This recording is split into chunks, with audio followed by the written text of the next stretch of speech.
So you're going to find these 4 VSOP Cognacs behind pretty much every bar on earth, but one of them is doing more heavy lifting than the others. Stick around.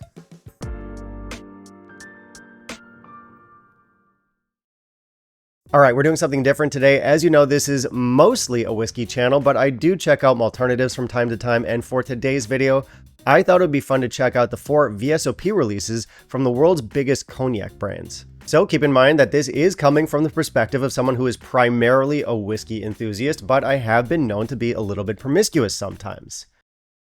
And also sometimes I don't drink whiskey. Now, I don't buy brandy that often, but it is a spirit that I really enjoy. And I gotta say, one of the nice things about having my own bar, having my own business, is that I can buy a bunch of spirits, a bunch of drinks that I normally wouldn't buy myself, and then just charge it to the company, which, to the best of my knowledge, is just free money. And listen, I may not know much about business. Anyway, we're going to be looking at the 4 biggest cognac brands in the world. So we have Rémy Martin, very famous brand. We have Martell, everyone knows this one. Of course, we have Courvoisier, this is a cognac of Napoleon. And last but not least, we have Hennessy, the #1 best-selling cognac in the world. So we're going to see which of these VSOPs comes out on top. Now, if you're going to be a VSOP cognac, you need to be at least 4 years old, although in practice, a lot of what goes into these is going to be older. You need to be double distilled in copper pot stills. You need to be aged in French oak, and these are made mostly using Uni Blanc grapes. This ranking will not be about price. It'll be from least favorite to favorite based on flavor, balance, overall drinking experience, but price is important. So before we get started, let's at least acknowledge the price differences in each of these, at least here in my market. So at the most expensive on this list, we have Hennessy. This one here in my market costs $45 or about 33 pounds. Next up, we have Martell, or I guess I'll just say Martell. I'll just say it with the English accent because I don't want to sound any more pretentious than I already do. So Martell comes in at $35, so just over 25 pounds. Rémy Martin comes in at $32, just over 23 pounds. And the cheapest by a good margin is Courvoisier, which is $25 US or 18 pounds in my market. So those are your prices. Stay tuned to the end of the video. I have a brandy here that I will be comparing to the VSOP line over here. This one is an XO brandy, but it's an affordable XO brandy, and yes, I know it should be in a brandy snifter, but it isn't, and you're all just gonna have to be okay with that. And you know what? We're not gonna keep it a secret. What I've got here is the Costco/Kirkland XO, which to the best of my knowledge is the cheapest XO cognac on the market. So we're gonna see how this sizes up against our VSOP line. And I guess that is everything for the intro covered, so let's not waste any more time. Let's jump into our ranking. In the meantime, if you will kindly leave a like down below, that'd be greatly appreciated. All right, at number 4, we have Martell, which unfortunately is at the back of this list. On the nose, straight away, we get plenty of sweetness. We get caramel, we get sultanas. On the nose itself, doesn't offer up the same amount of complexity as the rest of this list. And that carries through to the palate and finish as well. This is very rounded, it's very smooth. I get plenty of like fruit syrup, I get lots of vanilla in the finish. It's an interesting one, but it is easily the sweetest brandy on this list. Now, if you do have a sweet tooth or if you like a heavy dose of vanilla, this might be the one for you. I wouldn't call it cloying, but I would call it dessert forward. For me, unfortunately, a lot of that sweetness kind of smoothens over some of the nuance that I'm looking for. That said, maybe you're not looking for nuance and complexity. Maybe you're not as pretentious as I am. This one does have a certain amount of richness to it. If I had to describe it in 3 words, I would say sweet, smooth, and simple. Score for this one is going to be 5 out of 10. Next up at number 3, we have Courvoisier. Now, this is where we start getting into brandy that I would actually buy and enjoy for myself. This one right away on the nose is going to be the freshest of the lot. This gives us more of a clean, fresh, floral kind of appley vibe, and it's even a little bit woodsy. We do have some nice oak in here. On the palate and finish, again, this is going to be very floral, and we have a very gradual onset of intensity, so it's not very front-loaded in terms of flavor. I get apples, I get florals, there's some earthiness in here, there's some vanilla, and some gentle spices. And I have to say, I do like the kind of buildup of intensity that we get with this one, and I think it culminates really nicely in a finish that balances freshness, florals, spices, and oak. Now, if I had to describe this one in 3 words, I would say that this is delicate, nuanced, and floral. And for score, let's give this a 6 out of 10. This is a nice brandy. Next up, and coming in at number 2, we have Rémy Martin. Now, on the nose, this is going to be grapey and fruity and floral. This is going to be the most expressive nose of the bunch. This one's going to be a little bit more rugged and sharp around the edges than the other ones, and I mean that in a good way. What did I put in my notes? So for notes, I got peach, apricot. I said youthful brightness. There's an earthiness in here that is almost mineralic. We get plenty of spice. There's florals and vanilla on the finish.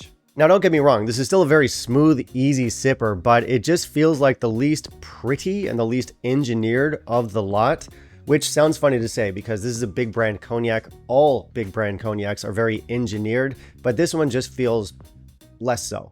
Still a great casual sipper. It's got a lot going on. It's vibrant. It's interesting. This is going to give us more boldness than the Courvoisier, and it's going to give us more complexity than the overly sweet Martell. So at the end of the day, Rémy Martin, hardly a challenging pour, but it does have more challenging elements than much of the rest of this list. I would describe it as spicy, earthy, and complex. We'll give this a 6.5 out of 10. All right, so process of elimination. You guys already know that Hennessy is my top pick. This is a beautiful VSOP. We get nice layers of tobacco, grapes, vanilla, and berries on the nose. On the palate and finish, this is going to be the deepest and richest of the lot. It's also the most textured and chewy. It's the most complex and layered. I've got adjectives. But yeah, we get vanilla in here. We get tobacco, dark stewed fruits. There's Christmas spices. There's nuts, and there's oak. This is the most substantial and full flavored of the lot, and it just feels more confident. It feels more composed. And while this is the most expensive here, it tastes the most expensive. Now, this one does lean a little bit sweet, not nearly as much as the Martell, but still the second sweetest of the 4, so be aware of that. For me, this is not a cloying or overly sweet whiskey, but it almost is. Also, this is not a whiskey. I would describe this stuff as rich, layered, and balanced, and I'd score it a 7 out of 10. Nice brandy. All right, that was the list, guys. I hope you enjoyed it. And keep in mind, this is all just opinion, and what works best for me may not work best for you. All of these cognacs are different, so it really does depend what you're looking for. If you want maximum smoothness, sweetness, and roundness, go for the Martell. If you want delicacy, florals, nuance, go for the Courvoisier. If you want something a little bit more characterful and potentially more challenging, go for the Rémy Martin with its spiciness, with its boldness. And if you want something that is just lush, layered, and more, I guess, luxurious, go for the Hennessy. Also, one other thing that is kind of worth noting is that a couple of these brands have expressions that are very close in price, that are just slightly more premium. And that goes for the Rémy Martin and the Martell. Rémy Martin has a release called 1738, which is still formally a VSOP, but the standard Rémy Martin is meant to be 4 years and older, whereas the 1738 release is between 4 and 20 years old. So you're just going to have more aged stock in that expression.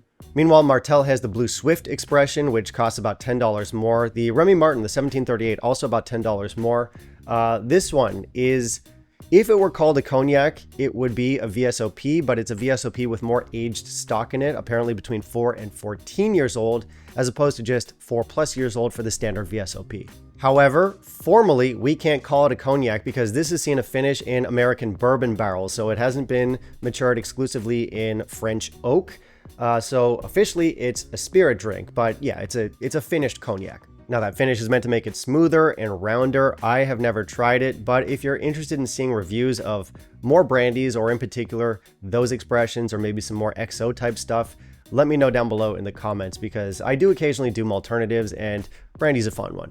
Anyway, this is the part of the video where I send the questions out to you guys. So do you drink brandies? Do you drink cognacs? Do you have a favorite VSOP? Do you have a favorite color? Have you ever seen a UFO? And what's the deal with kids today? Let me know all of that down below in the comments. Finally, if you want to know how our Kirkland XO stacks up, how it holds up against the 4 VSOPs, I wanted to say that this is a great deal and it's better bang for buck. It's better bang for buck than the 4 VSOPs. But nope. Don't get me wrong. This is smooth. It's balanced. It's fine. You can taste the extra age, but it's just a little bit over-engineered, I guess is the word. For me, this would rank lower on the list, probably at the back with the Martell. Now, this is known to be cognac from Maison Perrate, which is a pretty big cognac house, but it's not super well known. Obviously, it's a huge production. They're supplying Costco, but definitely not a household name. I think my issue with this one is that it's a little bit too perfect. It's so rounded, it's so smooth, it's so balanced that it's just kind of lacking in character. And coming from the whiskey world, I'm looking for anything that boasts character, identity, something that makes it stand out. And this is just more mass appealing, but simple, I suppose. Still, it is an XO and it's very affordable. In my market, this is only about $10 more than the Hennessy VSOP. And for that, you're not breaking the bank and you get to serve up an XO cognac. So there is that. Anyway, that is enough hot takes from me today. I'm looking forward to having a bunch of people yell at me in the comments and also just reading some of the comments from you guys. If you have any interest in brandy whatsoever, let me know your thoughts down below. And I suppose that's it. If you want to support the channel, I'll make sure to link Patreon and PayPal down below. I've got my patrons over here. They're all very good looking. And I suppose we'll catch you in the next video. Bye, guys.